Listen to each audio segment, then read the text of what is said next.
அனைவருக்கும் வணக்கம். இன்றைய தினமணி செய்தித்தாள்ல என்னென்ன செய்திகள் இருக்கு அப்படிங்கிறத பார்ப்போம்.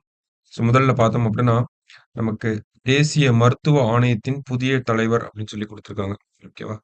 தேசிய மருத்துவ ஆணையத்தின் புதிய தலைவராக யார் வந்திருக்காங்க அப்படின்னு பார்த்தோம்னா, பி.என். கங்காதர் அப்படிங்கிறவங்க வந்திருக்காங்க. ஓகேங்களா? மருத்துவர் PN. Gangadhar. National medical commission அப்படின்னு நம்ம சொல்றோம் இங்கிலீஷ்ல. ஸோ, அதோட டாக்டர் யாரு? ஐ மீன் சேர்பர்சன் யாரு அப்படின்னு பார்த்தோம்னா, நமக்கு டாக்டர் பி.என். கங்காதர். சரிங்களா? ஸோ, செய்திகளே இன்னைக்கு இல்ல. சுத்தமா இல்ல. அதனால தான் அப்பாயின்ட்மெண்ட்ஸ்லாம் பார்த்துருக்கோம். அடுத்ததா பார்த்தோம்னா, இன்னைக்கு எடிட்டோரியல் பேஜ் நேத்து பார்த்தோம்னா, ஒரு உத்தரப்பிரதேசத்தில ஹத்ராஸ் மாவட்டத்தில வந்து ஒரு ஆன்மீக வழிபாட்டுக்காக ஏற்படுத்தப்பட்ட ஒரு கூட்டத்தில, கூட்ட நெரிசல் ஏற்பட்டு உயிரிழப்புகள் ஏற்பட்டுச்சு அப்படிங்கிறத நம்ம பார்த்திருந்தோம். அதையொட்டி இந்தியாவிலயும், சர்வதேச அளவிலயும் என்ன மாதிரியான கூட்ட நெரிசல்கள்ல இந்த நடந்திருக்கு? அதுல எவ்வளவு உயிர்கள் இறந்து போயிருக்காங்க அப்படிங்கிற செய்தி குடுத்திருக்காங்க.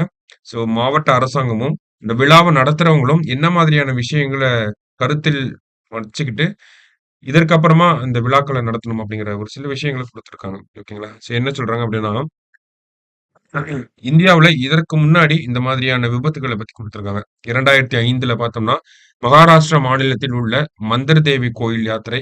அதுல பார்த்தோம்னா 340 பேர் இறந்து போயிருக்காங்க. 2008ல் ஹிமாச்சல பிரதேசம் நைனா தேவி கோயில் நெரிசல். அதுல 162 பேர் இறந்து போயிருக்காங்க. 2008ல் ராஜஸ்தான் ஜோத்பூர் நகரில் உள்ள சாமுண்டா தேவி கோயில்ல ஒரு 250. கேரள மாநிலம் இடுக்கி சபரிமலை பக்தர்கள் ஜீப் மோதியதால் ஏற்பட்ட நெரிசல். இத பத்தி கேள்விப்பட்டிருப்பீங்கன்னு நெனைக்கிறேன். அதே மாரி மத்திய பிரதேஷ்ல ரத்தன்கட் டெம்பிள்லயும் இந்த மாதிரியான ஒரு விபத்து ஏற்பட்டுச்சு. மும்பைல பார்த்தோம்னா, நமக்கு மும்பை ரயில்வே ஸ்டேஷன்ல ஒரு ஒரு ரஷ் ஆயி அந்த இடத்துலயும் வந்து கூட்ட நெரிசல்னால பல உயிர்கள் போச்சு. இந்த மாரி நெறைய விஷயங்கள் இருக்கு. அதே மாரி சர்வதேச அளவுல பார்த்தோம்னா, நமக்கு மெக்கா, மெதினாலலாம் அடிக்கடி நம்ம முன்னாடிலாம் நியூஸ்ல பார்க்கலாம். இந்த கூட்ட நெரிசல்னால உயிரிழப்புகள் ஏற்பட்டிருக்கு அப்படின்னு சொல்லி, இஸ்லாமிய புனித தலங்களா இருக்கக்கூடிய மெக்கால. அடுத்ததா பார்த்தோம்னா, மினா நெரிசல் விபத்து. இதுவுமே பார்த்தோம்னா, ஒரு 2400 பேர் வந்து இறந்து போன ஒரு மிகப்பெரிய கூட்ட நெரிசல் சம்பவமா இருக்கு. நமக்கு சர்வதேச அளவுல ஃபுட்பால் ஸ்டேடியம்லலாம் கூட ஒரு சில உயிரிழப்புகள், இந்த மாதிரியான உயிரிழப்புகள் ஓகேங்களா? நடந்திருக்கு. சரியா? ஸோ இந்த ஒரு ஆர்டிக்கல்ல என்ன சொல்ல வராங்க அப்படின்னு பார்த்தோம்னா, நமக்கு ஒரு 1,00,000 பேர் கலந்துக்கிட்டாலுமே, அந்த ஒரு கூட்டத்த அரசாங்கம் நல்லா நடத்துறாங்க. என்ன அப்படின்னு பார்த்தோம்னா, அரசியல் தலைவர்களுடைய கூட்டங்கள், பொதுக்கூட்டங்கள் இதெல்லாம் பார்த்தோம்னா, வெல் பிளான்டா எவ்வளவு மக்கள் வந்தாலும், அவ்வளவு பேருக்கும் நீட்டா வரதுக்கு பாதை, போறதுக்கு பாதை, தனித்தனி பாதைகள் வச்சு, சாப்பிடுறதுக்கு தனியா அறைகள வச்சு, அங்கேயே சமைச்சு எல்லாமே நீட்டா பண்றாங்க. அரசியல் கூட்டங்கள், அரசியல் பொதுக்கூட்டங்கள் அப்படிங்கிறப்ப லட்சக்கணக்கான மக்களும் வந்து கலந்துக்குவாங்க.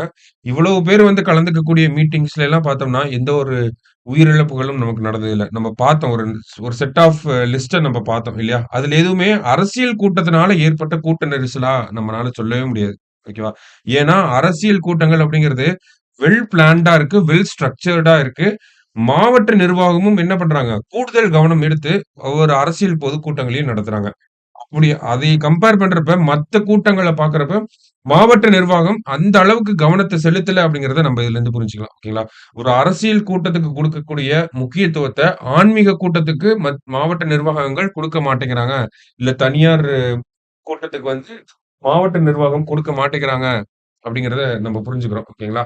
ஸோ அந்த அளவுக்கு ஒரு இம்பார்ட்டன்ஸ குடுத்திருந்தாங்க அப்படின்னா, இந்த மாதிரியான நிகழ்வுகள் வந்து நமக்கு நடந்திருக்காது. ஸோ அது ஒரு முக்கியமான பாயிண்ட்டா நம்ம எடுத்துக்கிறோம். ஓகேங்களா? ஸோ பொலிட்டிக்கல் மீட்டிங்ஸ்க்கு குடுக்குற அதே இம்பார்ட்டன்ஸ நமக்கு ரிலிஜியஸ் அண்ட் அதர் பிரைவேட் மீட்டிங்ஸ்க்கும் வந்து குடுக்கணும். மக்கள் அதிகமா கூடக்கூடிய எல்லா இடத்துக்குமே அ ஈக்குவலான சமமான ஒரு முக்கியத்துவத்த வந்து குடுக்கணும் அப்படிங்கிறத சொல்லியிருக்காங்க. இப்ப இதே உத்தரப்பிரதேச சம்பவத்தையே எடுத்து பார்த்தோம் அப்படின்னா, நமக்கு உத்தரப்பிரதேச அரசாங்கம் விசாரணை குழுவ வந்து அமைச்சிருக்காங்க. அந்த விசாரணை குழுவுமே பார்த்தோம்னா, அந்த விழா ஒருங்கிணைப்பாளர்கள் மேல தான் நடவடிக்கை எடுப்பாங்க. அவங்க என்ன தப்பு பண்ணாங்களோ அத தான் பார்ப்பாங்க. மாவட்ட நிர்வாகம் எங்க தவறு இன்னும் சரியாக நடந்திருக்கலாம் அப்படிங்கிற ஒரு விஷயத்த சொல்ல மாட்டாங்க. சரியா? ஸோ அப்படி இருக்கப்ப, இதுக்குன்னு தனியா ஒரு எஸ்டாபிளிஷ்ட் ப்ரொசீஜர்ஸ்ன்னு இருக்கும். ஓகேங்களா? ஒவ்வொரு டிசாஸ்டரையும் இது ஒரு மேன் மேட் டிசாஸ்டர்ன்னு சொல்றோம் நம்ப. அப்போ ஒவ்வொரு டிசாஸ்டருக்கும் ஒரு எஸ்டாபிளிஷ்ட் ப்ரொசீஜர் அப்படிங்கிறது இருக்கும். அதுல ஒரு சில கைட்லைன்ஸ வந்து மாத்தினு, பாலிசி சேஞ்சஸ வந்து கொண்டு வந்து, இந்தியாவுல இதுக்கு மேல கூட்ட நெரிசல்னால ஒரு உயிரிழப்பு இருக்கக்கூடாது அப்படிங்கிற ஒரு நிலைய கொண்டு வரணுங்கிறது தான் இந்த ஆர்டிகிள்ல சொல்லியிருப்பாங்க. ஓகேவா? அதிலிருந்து நம்ப அத தான் புரிஞ்சுக்கிறோம். ஓகே. இந்த ஆர்டிகிள்ல இருந்து அதான் நம்ம புரிஞ்சுக்கிறோம். ஸோ தனியா ஒரு பாலிசி ஒரு கைட்லைன்ஸ போட்டு, இதுக்கப்புறமா இப்படிதான் ஒரு கூட்டம் அப்படின்னா, ஒரு கூட்டம் பொதுக்கூட்டம் நடக்குது அப்படின்னா, அதுக்கு இதெல்லாம் இருந்தா தான் அந்த பொதுக்கூட்டம் வந்து இருக்கணும். அப்கிரேட் பண்ணணும். இருக்கக்கூடிய கைட்லைன்ஸ் இருக்கும். கண்டிப்பா இருக்கும். இவ்வளோ என்ட்ரன்ஸ் இருக்கணும், இவ்வளோ எக்ஸிட் இருக்கணும் அப்படிங்கிறது ஆல்ரெடி கைட்லைன்ஸ் இருக்க தான் செய்யும். அத இன்னும் கொஞ்சம் அப்கிரேட் பண்ணணும் அப்படிங்கிறது தான் நம்ம வலியுறுத்தக்கூடிய ஒரு விஷயமா இருக்கும். ஓகேங்களா? ஸோ 2ண்ட் ஆர்டிக்கிள்ல அதான் நம்ம பார்க்குறோம். கடைசியா திருக்குறளோட இன்னைக்கு முடிச்சிடலாம். "பொருள் கருவி, காலம், வினை, இடனோடு ஐந்தும் இருள் தீர எண்ணிச் செயல்" அப்படின்னு சொல்றாங்க. பொருள் கருவி, காலம், வினை இடையனோடு ஐந்தும் இருள் தீர எண்ணிச் செயல் அப்படின்னு சொல்றாங்க.